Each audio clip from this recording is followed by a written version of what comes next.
All right, folks. Well, thank you so much again for being here and joining us for the last of this year's series in the Colorado Women Lecture Series. I'm seeing a lot of you have returned, and I really appreciate that, and I hope that this series has been as fun as it has been for myself.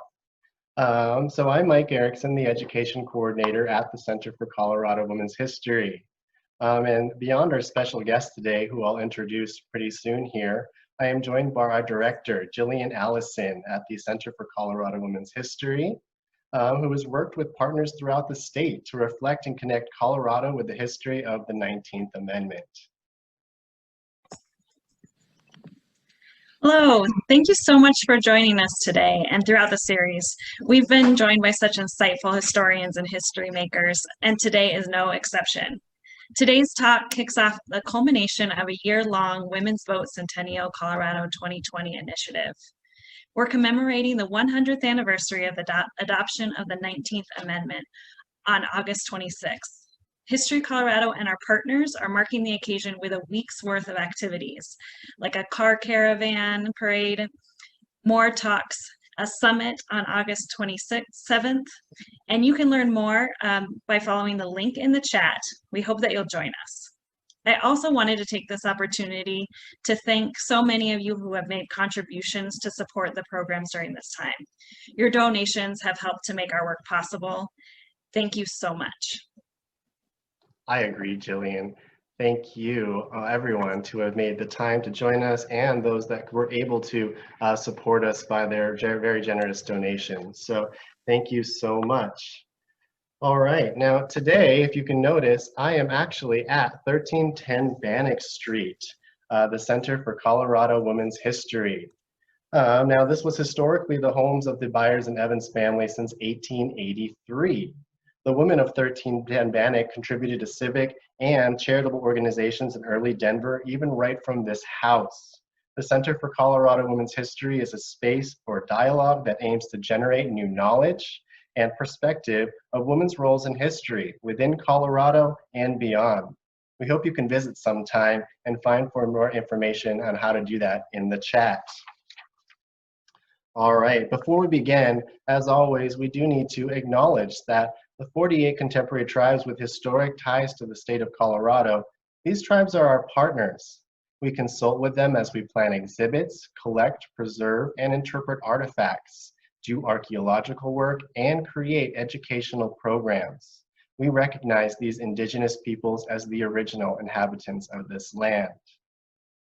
All right, well, I'm so excited. Today, we have 3 Colorado Women's History scholars joining us for a presentation called More Than Votes, the Women's Suffrage Movement in Colorado and the Nation.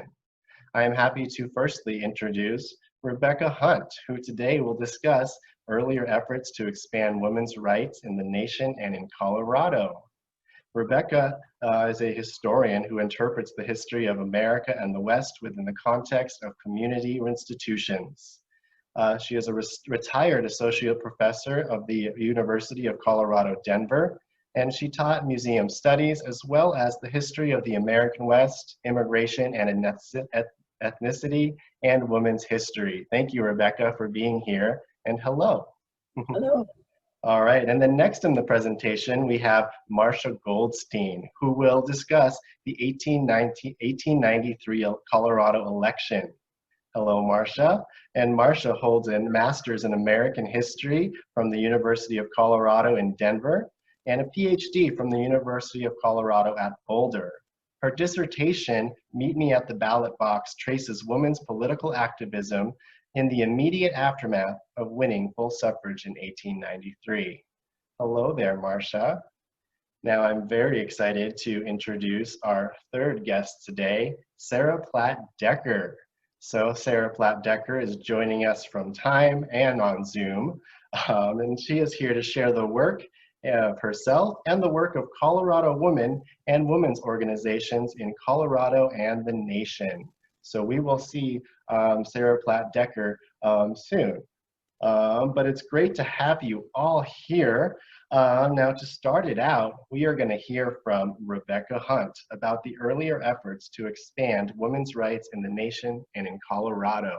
So thank you everyone, and thank you, Rebecca.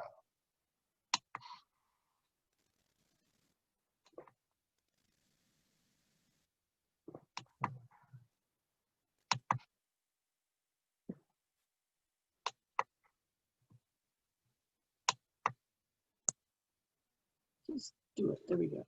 Okay. Okay.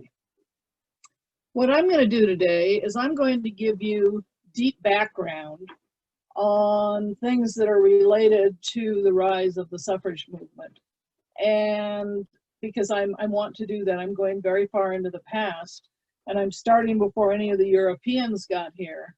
And one of the things I want you to remember is that First Nation people in general were very egalitarian. The closer you are to nature, the closer you are to making a living from the earth, the more you understand the importance of both genders. Two groups kind of stand out, and I'll mention them just briefly. One is the Iroquois in the American Northeast. There, the women were the deciders. They made life and death decisions when it was time to hunt, whether a new person would be added to the tribe, for instance. So they were such powerful role models that Susan B. Anthony and Elizabeth Cady Stanton actually looked at some of the Iroquois ideas as they were sort of figuring out what they wanted women's suffrage to be. The other group is in the American Southwest, and that's the Hopis. And they owned homes. The women owned the homes. They governed everything having to do with daily life.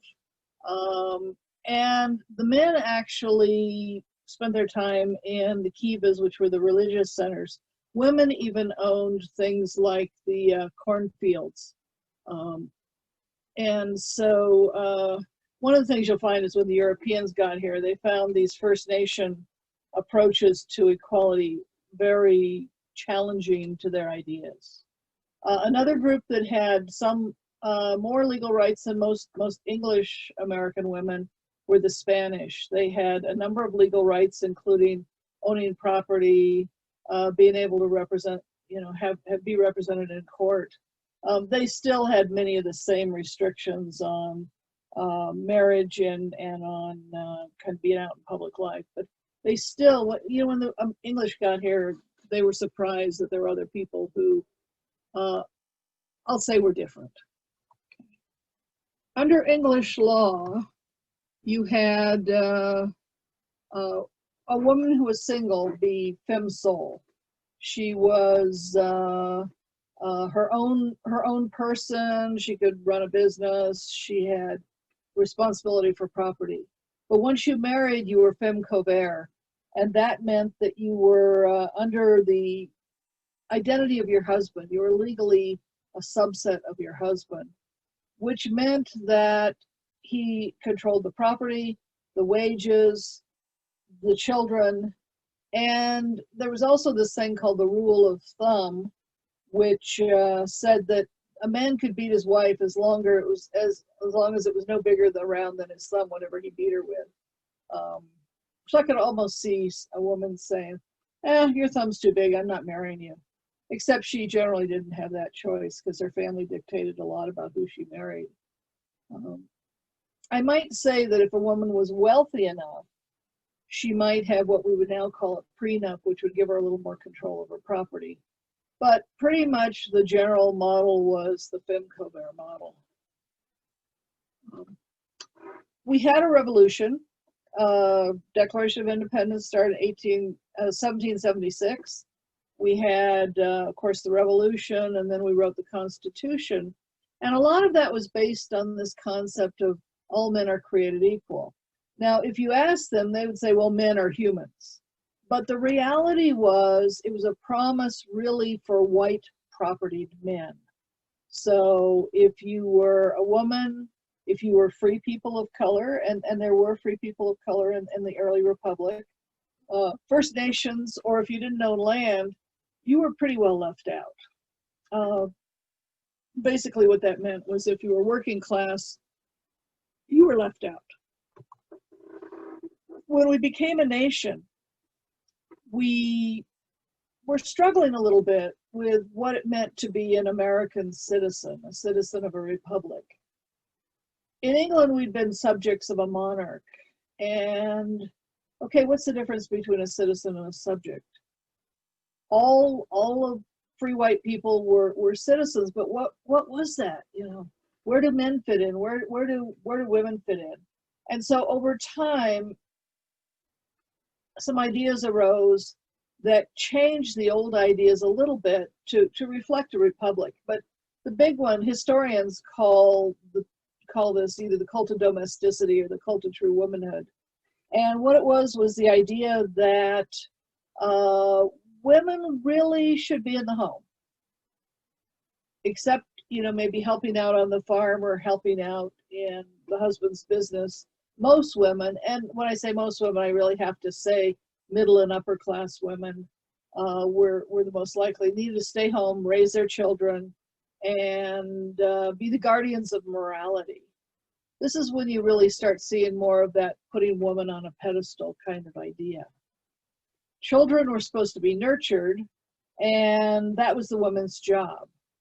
What it meant was there was one way a woman could kind of get outside of the home. She could participate in churches because she was a moral authority, but never to step out of having whatever the men wanted as moral authority. You understand that? There was a famous woman in the 1830s named Katherine Beecher, came from an amazing family.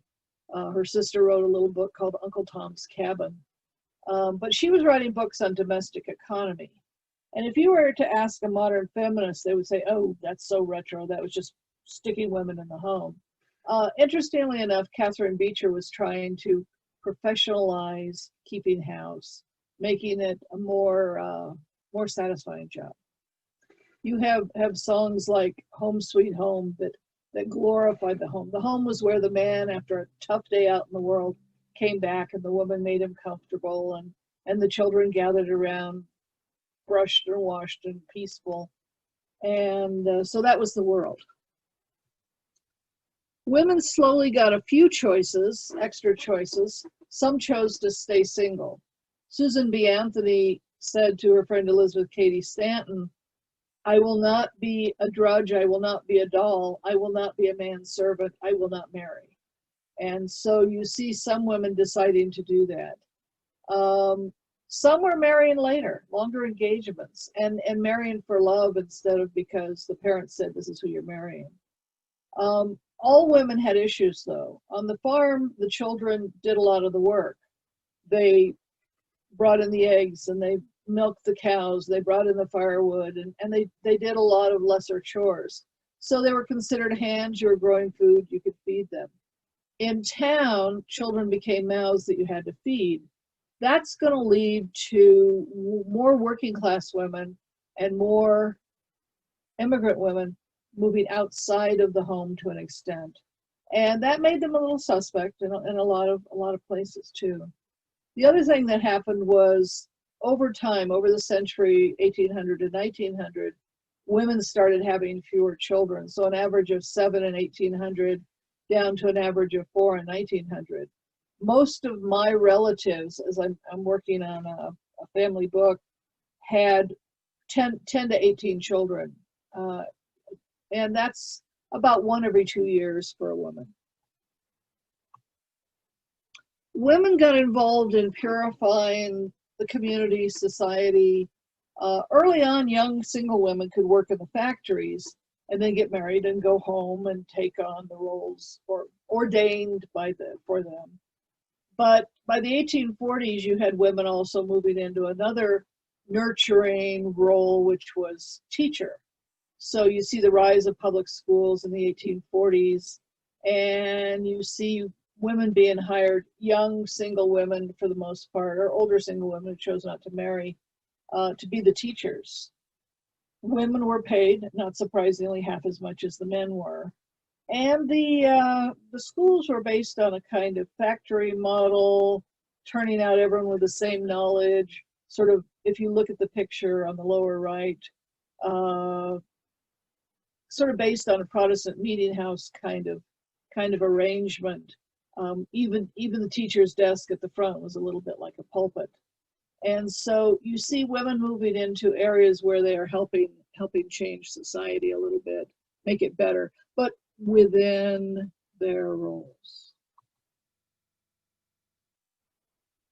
Early on, women got involved in the temperance movement because they felt that alcohol was a great evil. But many more got involved in the abolitionist or anti-slavery societies because slavery was, for many people, the greatest ill that we had in our society. Women became the foot soldiers of abolition. As early as the 1830s, they became public speakers.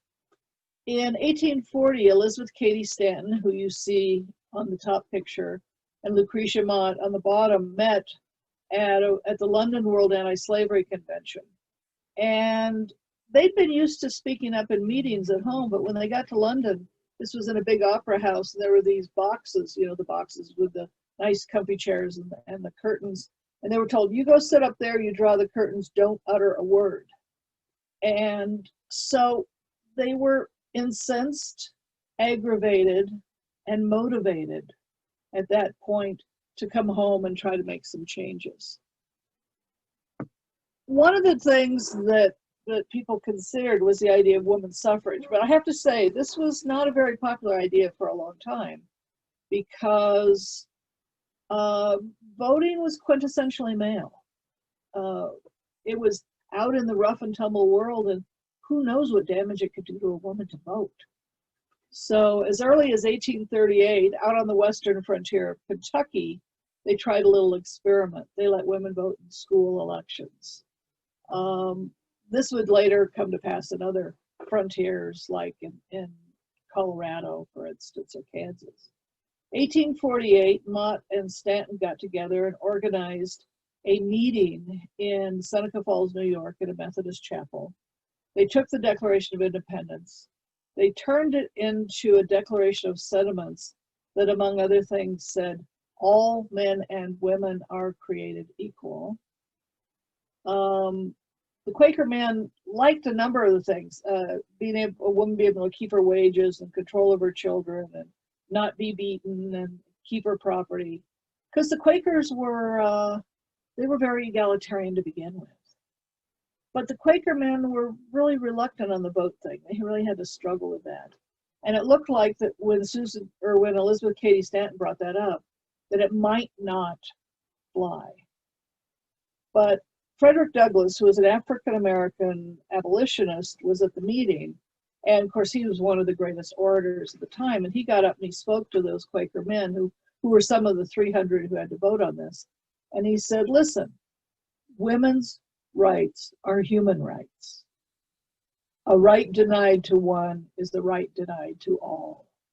And so in the end, reluctantly, they did pass the piece about women's suffrage at Seneca Falls. And that's really considered by a lot of people to be the beginning of our suffrage movement. By the way, the best way of reading about that conference is to go online, Google either Seneca Falls or Frederick Douglass. He kept a journal and it's now been digitized and is online. So 1851, a newspaper woman in Seneca Falls named Amelia Bloomer introduced Elizabeth Cady Stanton to Susan B. Anthony, and they became suffrage partners until the 1890s when Stanton died. So there were some early efforts. A lot of it was statewide. They tried to get women's suffrage in Kansas in 1869. Didn't work. They did finally get school suffrage in 87. A group of equally determined women in Boston in 1869 created the National Women's Suffrage Association. These were Lucy Stone, Julia Ward Howe, I think the Battle Hymn of the Republic, which she wrote, Josephine Ruffin, and Lucy's husband, Henry Blackwell. Now note that Henry and Lucy don't have the same last name. She refused to take his name when they married. Same year, though, Elizabeth Stanton and Susan Anthony started the American Women's Suffrage Association. And they ran kind of in tandem until after the Civil War. The National was also working on abolition, and the American really dedicated their whole efforts to women's suffrage. 1890, they realized if this was going to happen, they needed to pool their resources, and they created the National American Women's Suffrage Association. I think when Marcia comes on, she'll probably talk about one other great woman in the movement, Alice Paul, but I'll leave that to her. So we started seeing a few small victories. In December of 1869, the legislature in Wyoming Territory granted women the right to vote in Wyoming Territory. They sent it to the governor, he signed it. Women could also hold a limited number of political offices, and one of the women who suggested this actually ended up being a justice of the peace in her little town in Wyoming. A month later, Mormon Utah, did the same thing. They granted women the right to vote there. In Wyoming, it had been because they were trying to attract more women and families to the territory. In Utah, it was because the church was trying to maintain power. And they said, well, we tell the men how to vote. If the women can vote, that'll be that many more Mormon votes. And there's so many non-Mormons coming in, this'll keep the church in power, running the government. They kept their voting rights, by the way, until the federal government took it away in the 1880s. And then when they came back in 1896 as a state, they brought their women's suffrage with them. Ditto Wyoming, became a state in 1890, brought their women's suffrage with them. So we have Colorado having some early starts. Territorial leaders talked about and then rejected the idea of women's suffrage at the time Colorado became a territory, 1861. When we were about to become a state and we needed to set up our state constitution, ultimately they allowed school suffrage for women, which was a big thing. But you also find the Colorado Women's Suffrage Association, founded in 1876. So the Constitutional Convention met from December of 75 to March of 76 in Denver. There were 3 Hispano delegates from El Valle, from Southern Colorado, and 2 head translators. And just to tell you a little bit about diversity, when the Constitution was printed, you had it printed in English, Spanish, and German, because we had enough people of each group that they needed to get out to a very broad group. So in Colorado, you had 2 unlikely allies working for women's suffrage. One was Judge Henry Bromwell, who was from here in Denver. Some of you may know Bromwell School, which is named after that family.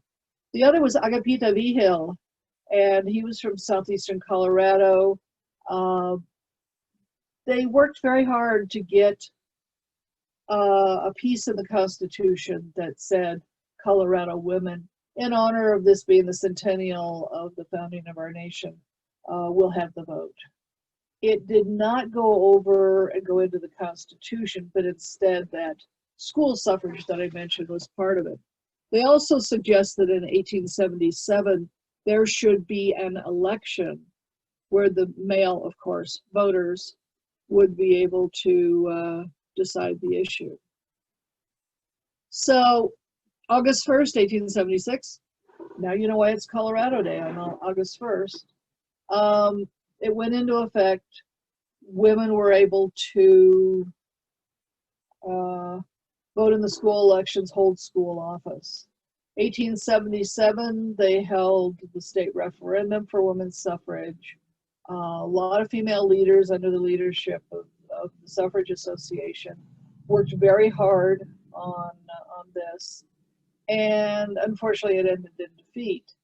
But it did not defeat the women entirely, because they vowed to come back and bring it into reality.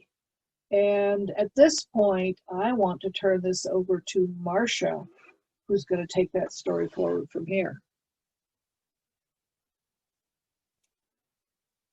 Thanks, Rebecca. I'm so glad you covered all that early history, because there's a lot to cover, and sometimes it's good to put everything into context.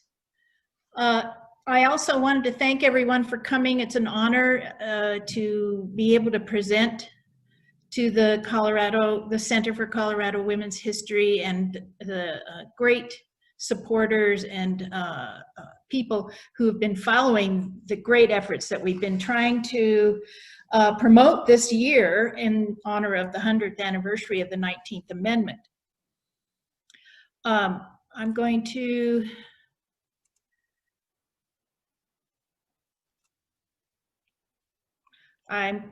pull up my slideshow here, and I can see from the folks who were chatting at the beginning, there's quite a few friends of mine that have joined us today, people that have come to other programs that we've done, and I appreciate your coming, and I hope by now a lot of this is familiar to you, the history, and so it's always good to be able to review it and to share with others who might not know this history. Colorado women won the battle for the ballot on November 7th, 1893. In the midst of a severe economic depression, the rallying cry of "Let the women vote" was heard from Denver to Durango.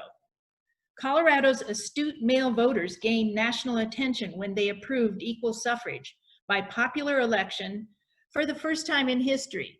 That means not that Colorado was the first state, but it was the first state where the male electorate, the popular vote, enabled the right to vote for women. Many people don't know that Colorado women voted and ran for office more than a quarter century before the 19th Amendment made women's suffrage the law of the land in 1920.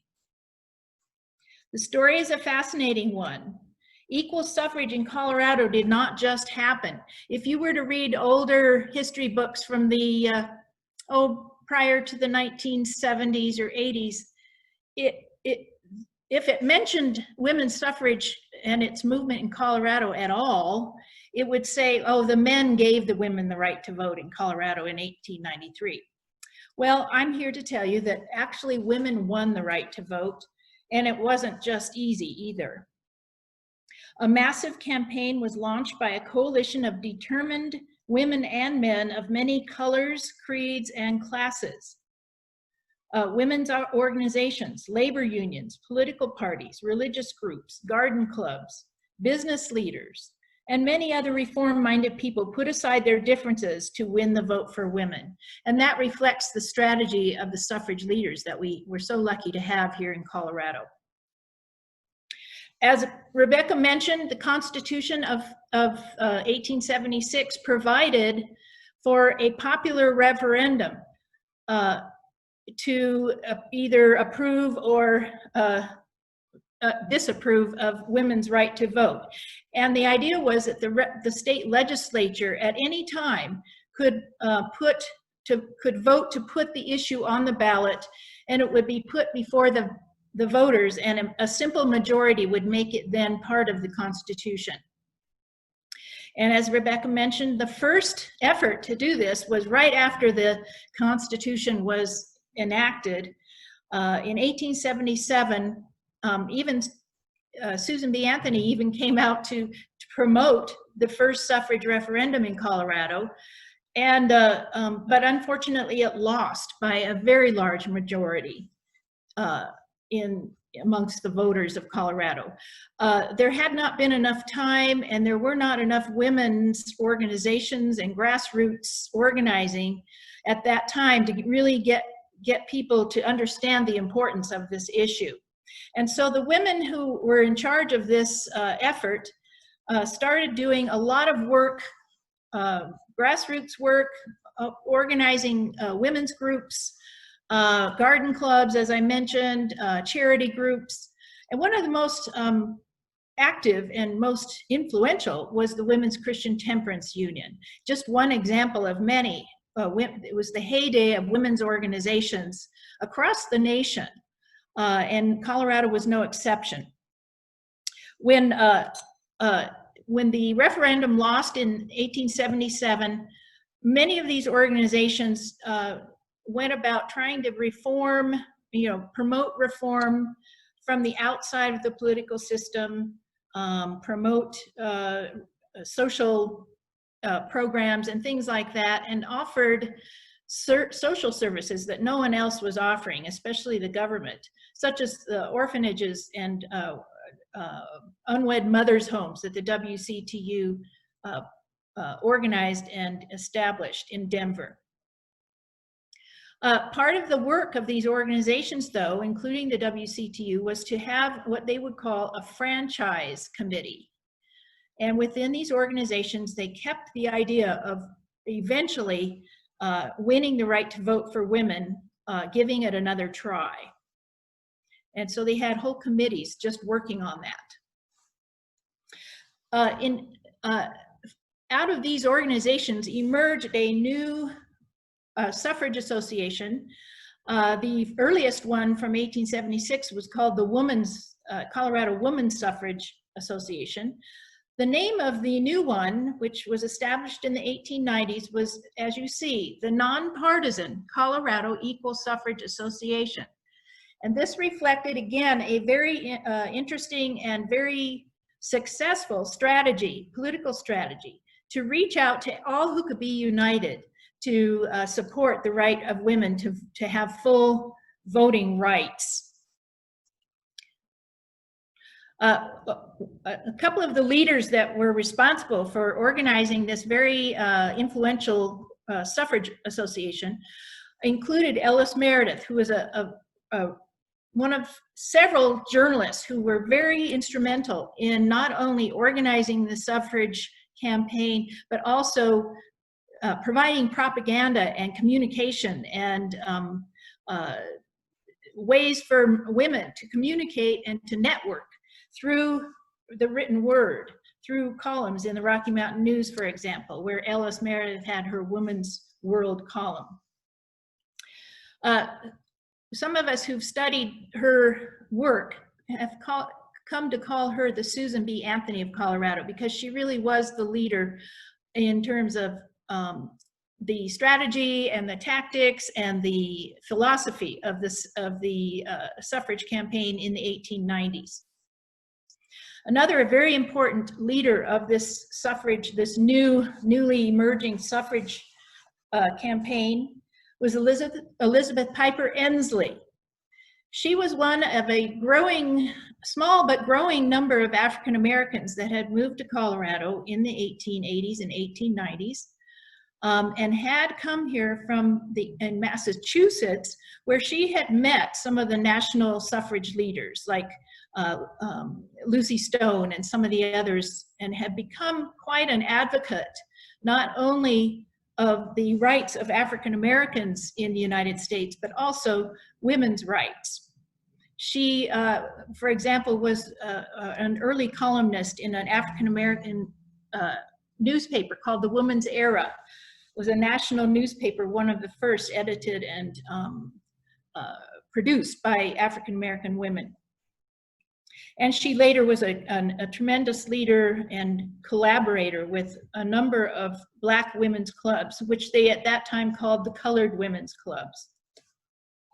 Another important leader was Minnie J Reynolds, who was again a journalist and was a society editor at the Rocky Mountain News. And she became the press chair of the Colorado Suffrage Association, and is responsible for a lot of the documentation that we even have today that tells what kind of messages were sent, what kind of columns were written, what kind of flyers were produced to gain the support of these male voters to pass the suffrage referendum. She also was the founder later in 1898 of the Denver Women's Press Club, which remains a vibrant and active organization to this day. Well, all of this didn't come out of a vacuum. One of the things that had really been going on throughout the 1880s and 1890s was a growing movement of farmers and labor unions, mining unions in particular, of people who were, especially in the Rocky Mountain West, but also throughout the Midwest and even parts of the South, where people were getting concerned that our political system and our political leaders were coming from the the master class, or the wealthy, the connected, the bankers, the corporation owners, and the everyday people were not being represented in the government. And so as a result, a political party, which was called in some places the Populist Party, other places in Colorado it was called the People's Party, emerged as a third-party movement, hoping to gain support and be able to actually win electoral victories in at least certain states and local areas. Their motto was equal rights to all, special privileges to none. And so why I mention this is that in 1892, this movement had become so influential in Colorado and so numerous in terms of its supporters that we actually elected a governor named Davis Waitt under the People's Party, under a third-party candidacy. And so in the November election of 1892, Davis Waitt took, or in January actually of 1893, he took office, and one of the very first things he said to the legislature was that we will vote to put the women's suffrage referendum on the ballot in 1893, and the legislature, which was also majority Populist Party members, voted almost unanimously to put it on the ballot in 1893. Of course, there were a lot of women in the background making these demands and insisting that the People's Party fulfill its promise that they would support women's rights. Another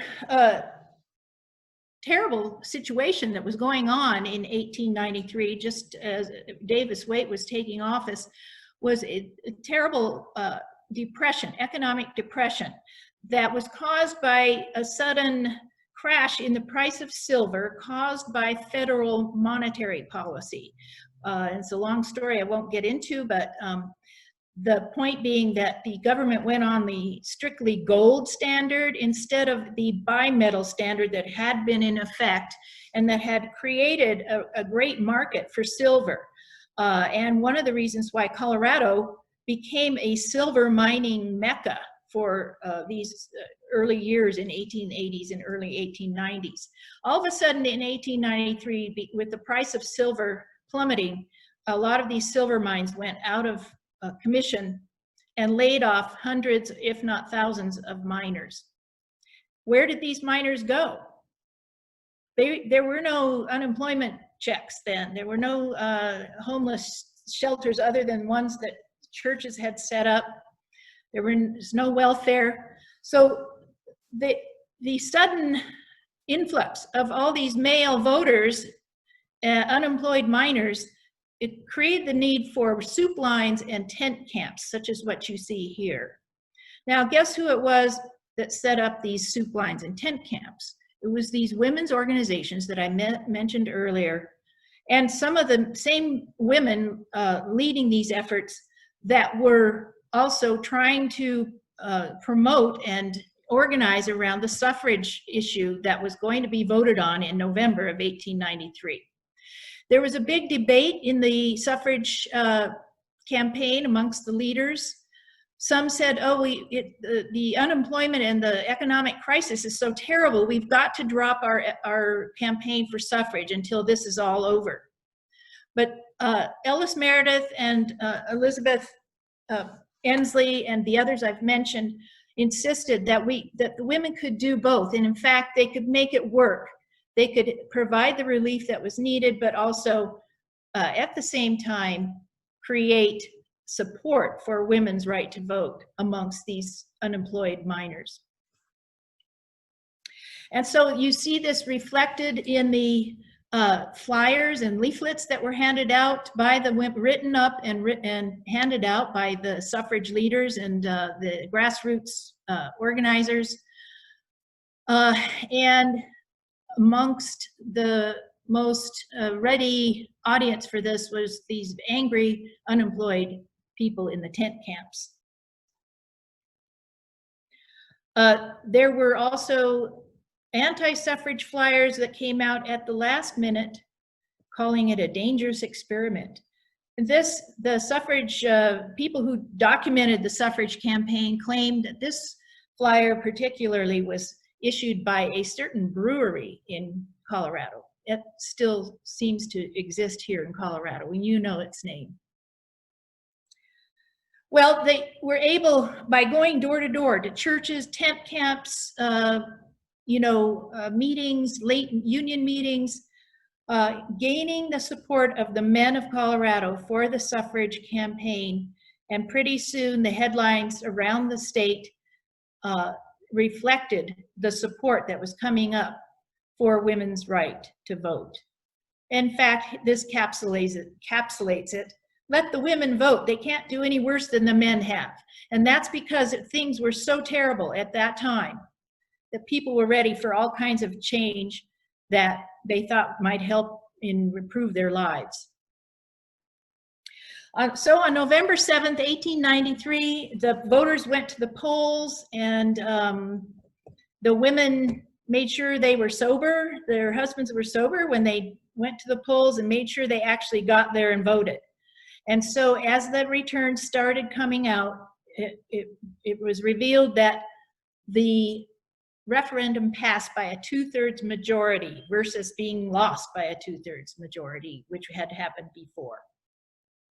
Caroline Nichols Churchill had a newspaper, a women's newspaper called the Queen Bee, and this was her headline soon after the victory of the suffrage referendum campaign in November of 1893. Well, the first thing to do is not to just rest in your laurels after you win this great victory. In fact, the legislature actually voted under Davis Waite's leadership to provide funding for an active door-to-door campaign to register all these new women voters. And so they paid people to go door-to-door and register women to vote. It was quite an interesting thing that took place. And not only did they have to register the women, they had to teach women what it meant to vote, actually what a polling place looked like, what a ballot looked like. And so these women's organizations held classes on, even things like parliamentary procedure, or going and looking at ballots and figuring out how to vote, and also learn about the candidates and the issues. These were early efforts that resulted in groups like the League of Women Voters that came on along a little later. The women also joined the political parties. They understood right away that you cannot have the vote and you cannot have a voice at the polls unless you participate in the process of selecting candidates, which is done through the political parties, and also have influence over the party platforms. So this is an example that both women joined all three of the major political parties, Democrats, Republicans, and the People's Party.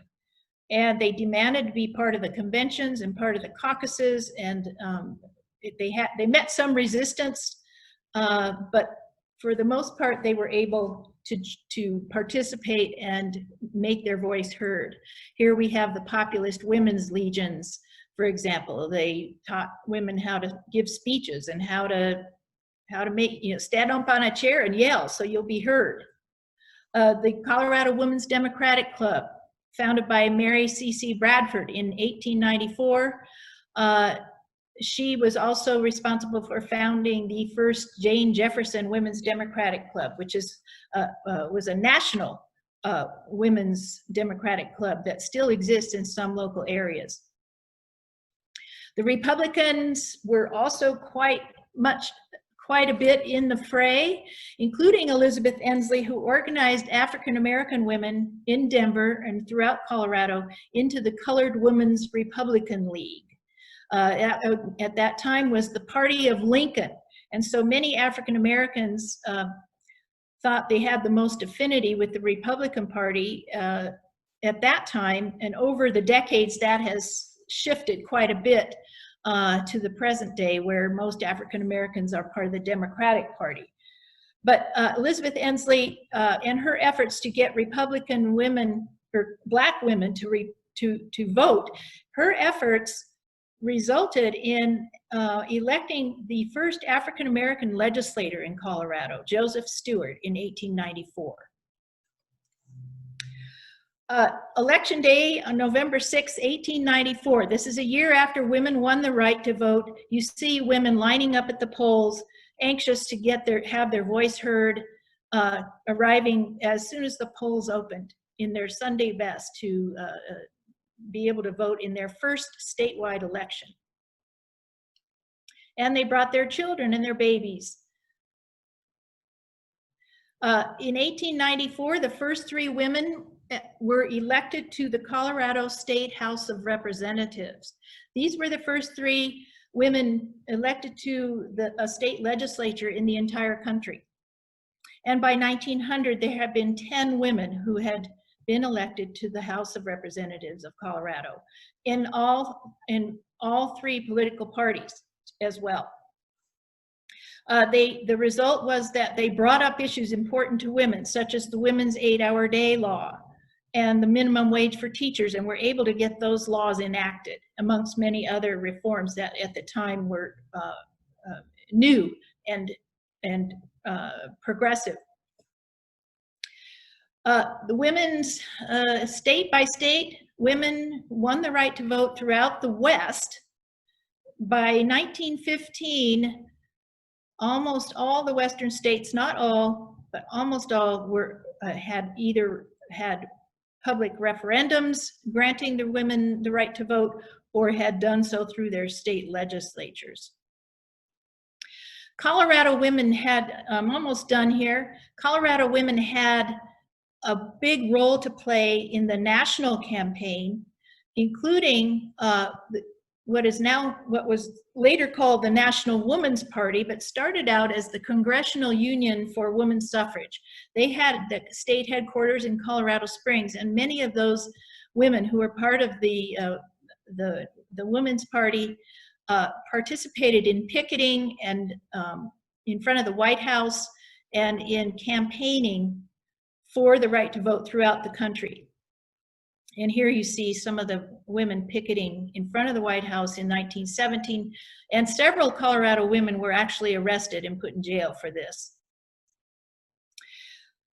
On December 12, 1919, Colorado ratified the 19th Amendment.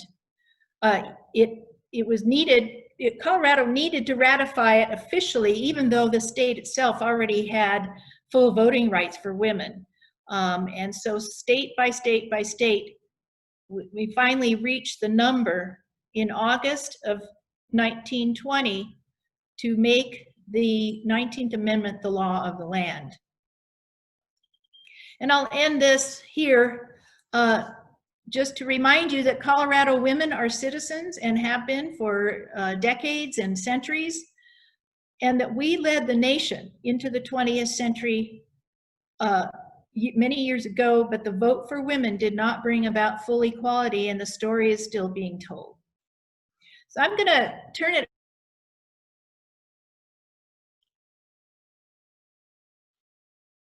during some of the years I've talked about here in this presentation. Sarah Platt Decker is was a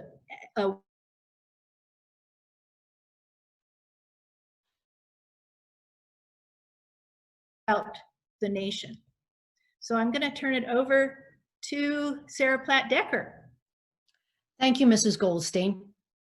My interest and work in helping women attain political and economic equality began when I was appointed to disperse relief funds in my town of Holyoke, Massachusetts.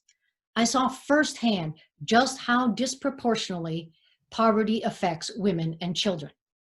My next awakening came on the death of my first husband. According to the laws of the state, all our possessions fell not to me, his wife, but to his family. I was left with nothing. In my second marriage to James Platt brought me to Colorado, where I raised our young daughter. In 1893, I wholeheartedly threw myself into the suffrage campaign. I had not joined any of the earlier literary clubs in which the members studied classical literature, languages, art, and history. The members would choose a topic, write a paper, and present it at a meeting. Then everyone discussed the topic. In this way, the clubs became known as universities for middle-aged women. More importantly, they became the training ground for civic reform and community projects. Their first major project was establishing public libraries. It is, in fact, their proudest achievement. The federated clubs are responsible for 3/4 of our nation's libraries. Then, in 1894, I joined with 200 other women in founding the Women's Club of Denver. This departmental club has a high percentage of working women, reformers, suffragists, public servants, and single women. We also study the classics, but we stress political involvement. I was very honored when the ladies elected me their first president. Over the years, we have established kindergartens, public baths, an employment bureau, and a free dispensary. We have established orphanages and pushed for the establishment of state industrial schools. Because of this progressive work, the General Federation of Women's Clubs chose Denver as the site for its 1898 National Convention. And what a convention we hosted. It brought me into the limelight. I was elected first vice president, and then in 1904, elected president of the General Federation. I was determined to bring and lead this great organization to my ultimate goal, the endorsement of equal suffrage. In my inaugural speech, I made it clear that I wanted us to change our focus. Ladies, you have chosen me as your leader. Well, I have an important piece of news to give you. Dante is dead. He has been dead for several centuries, and I believe it is time for us to drop the study of his Inferno and turn our attention to our own. I also spoke about the value of the ballot for our working women. The ballot will help working women most and help them quicker than any other means. A low wage rate will persist among women workers as long as women are not political factors. Let me be clear. Women are in the industrial field not because they choose to be, but because they must be. No one believes that women toil in sweatshops and factories, making wrappers for 38 cents a dozen for the pleasure of it or to buy finery with the money.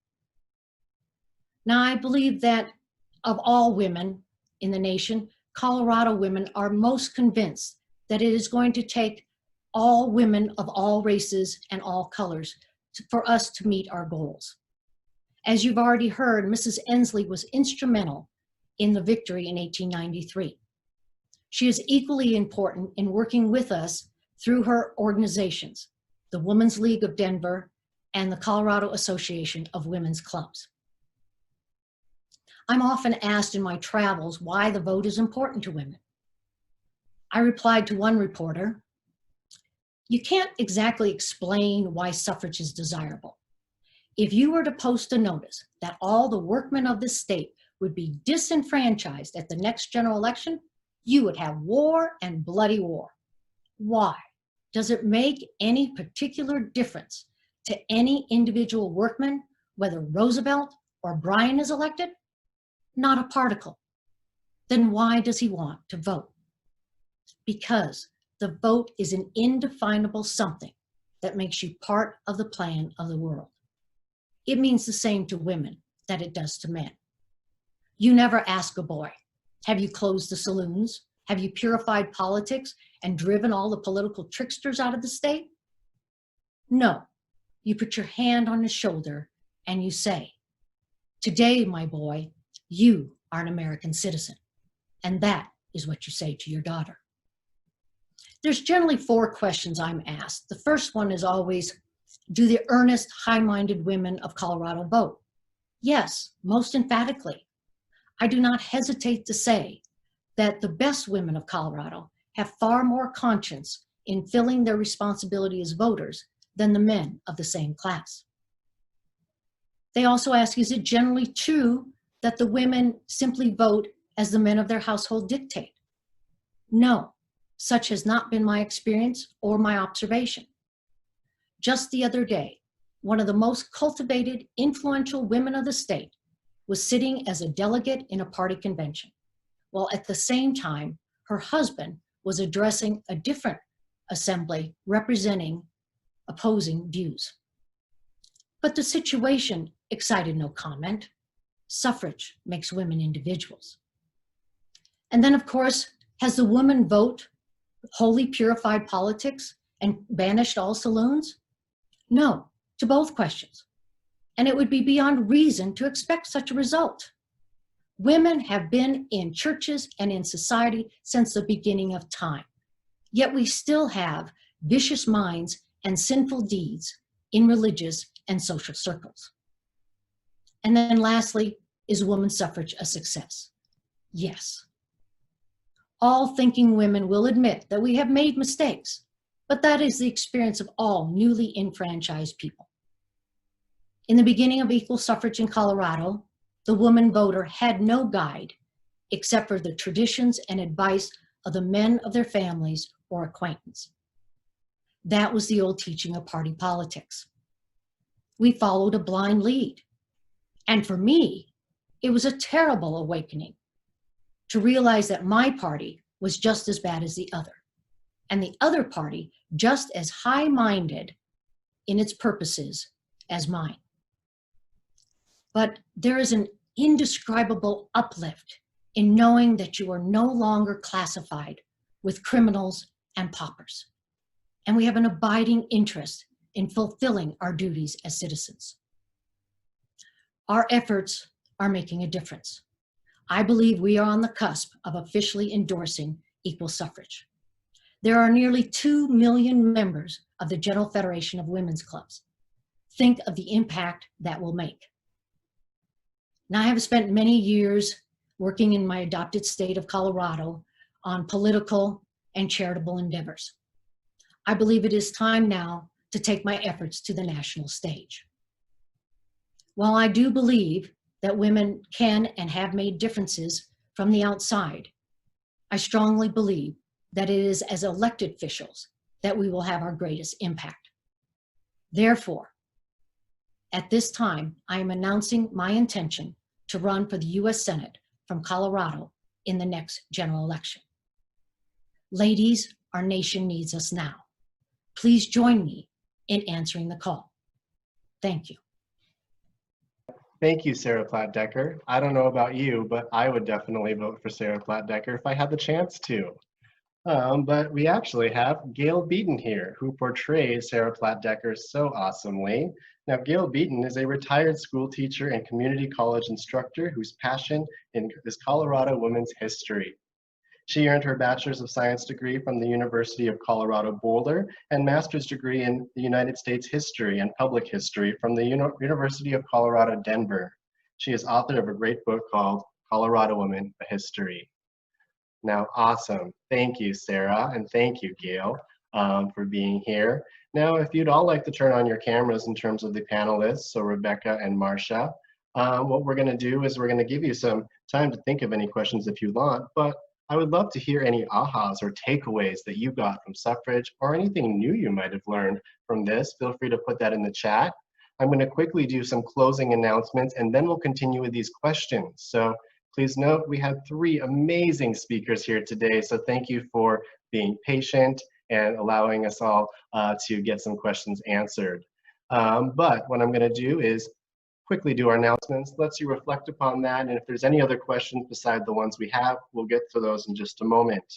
But what we have here, if you want to learn more, you can actually join an enrichment program at the University of Denver, which will highlight Gail Beaton, Marsha Goldstein, and Rebecca Hunt in a 4-course session.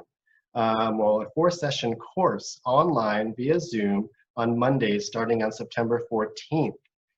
There is going to be a link in the chat, or just go to this bit.ly/du suffrage, and you can actually take a course that will include these 3 speakers, including a number of others as well. Now, Women's Equality Day is August 26th, and there are a number of events that will surround this day and create a whole week of events. So there is a link in the chat to allow you to look for a Women's Equality Day Caravan Parade, a historic Denver virtual walking tour, and then there's an online summit next week on August 26th that will really delve into more contemporary topics in this topic. And then there's even I Shape History Every Time I Vote House Party Box. So please follow that link and learn even more about what might be going on in Denver and around the state in Colorado. And as always, we've appreciated all the donations that everyone has been able to give us. We are going to look forward to doing this lecture series in 2021 and a number of other programs through 2020. So please do find us there. Awesome. So thank you all so much for gracing us with this awesome history. It's such a rich and complex history that I know there was a few questions here. Now, the first question that I was seeing here that was during Marsha's presentation. So this doesn't have to be Marsha's question, but we'll start with you, Marsha. Now, Amber says, I know that there weren't many Chinese Americans in Colorado at the time, and even fewer who have been citizens. But do we know if there were any Asian Americans involved in the suffrage movement?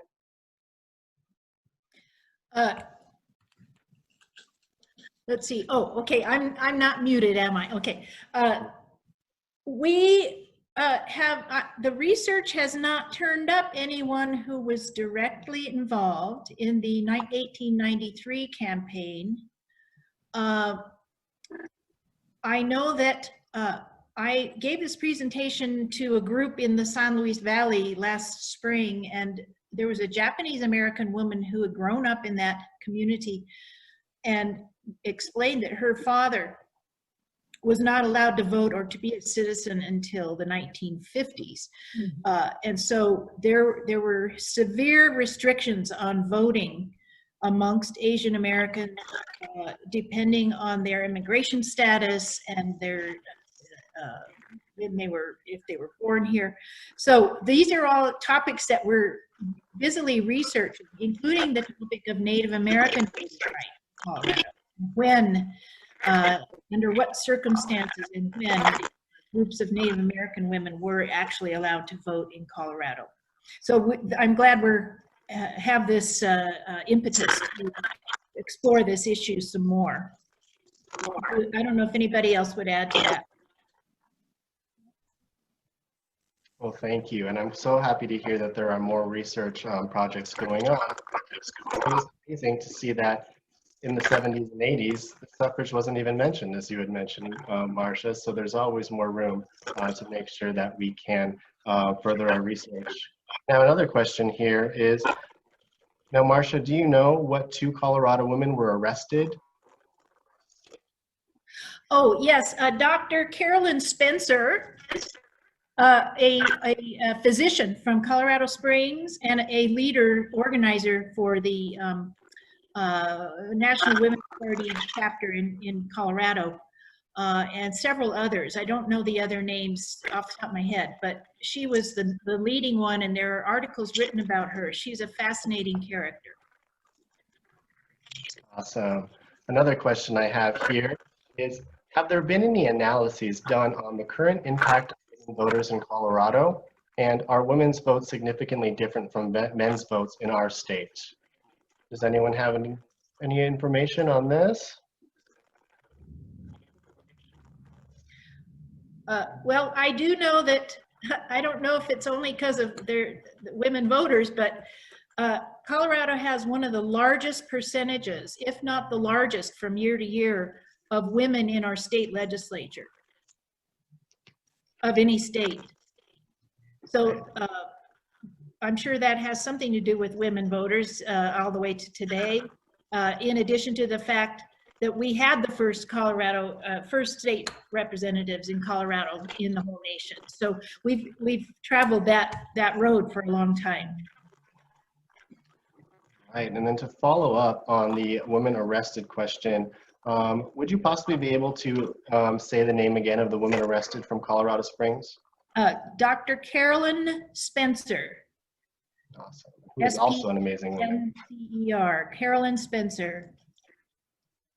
Awesome. And then I did get a suggestion in the chat for Asian Americans. We do have Dr. William Way, who I believe is the state historian right now, who did a book on Asians in Colorado. So definitely follow up with that if you'd like to learn more about that portion of the history. All right. Well, are there any, let's see, you mentioned that Colorado women were historically voting Republican, but that had changed. In what way? I believe you were talking in respect to African Americans. Is that correct? Marcia? Oh, could you repeat that again? I'm sorry. Sure. Karen says that you mentioned that Colorado women were historically voting Republican, but that had changed. In what way? But I believe you were referring to African American populations. Yes, yes. As a matter of fact, that's the reason I mentioned that, is that the first African American women voters in Colorado were primarily members of the Republican Party. That does not mean that all the women who won the right to vote in 1893 are members of the Republican Party. They split amongst all three. So. Awesome. All right. Well, at this moment in time, I believe that we should go ahead and respect everyone's time and wrap up. If there are any other questions that anyone has, you are welcome to email me at michaelerickson@state-co.us, and I'm happy to find out how we can get you connected to folks to see if those questions can't be answered. But beyond that, we have Gail, Marcia, and Rebecca. Thank you so much for joining us today. It's been so great to hear this. For as much as I've been able to speak to you and learn this history in the past 2-3 years, it seems like, I learned more, even from hosting this program today. So thank you. But going in order of who presented, Rebecca, Marcia, then Gail, what would your last words be to the audience today? Yes. I guess one of my last words would be, if you're not at the table, you're likely on the menu. So you better be there, active and involved, if you want the world to come out the way you'd like it. Awesome. I just want to thank everyone for coming and wanting to learn more, and encourage you to, if you want to know more in depth about any of the things we've spoken about today, the course that we're going to do at University of Denver will really provide you not only more information, more in depth, but a chance to have a lot more discussion and debate about some of the issues that have come up over the course of the history of the women's suffrage movement. Awesome. All right. And Sarah Platt would just like you to honor the efforts of Sarah Platt Decker and the other suffragists by being active citizens and remembering to vote. Thank you. Awesome. Well, again, thank you all so much for being here today. And this has been a wonderful series and a great way to reflect and commemorate the 19th Amendment by learning about Colorado's contributions throughout this whole series. Look forward to any information about our future Colorado Women Lecture Series in 2021. There is a link in there if you'd like to get on an email list to just know about that lecture series continuing on. If you've already said yes to saying yes to Colorado Women Lecture Series emails, you'll receive an update about what our schedule and our plans are for 2021. So, a little wave, bye to everyone, and thank you so much. Enjoy your weekend, and have a good Women's Equality Day next week. Thank you, everyone.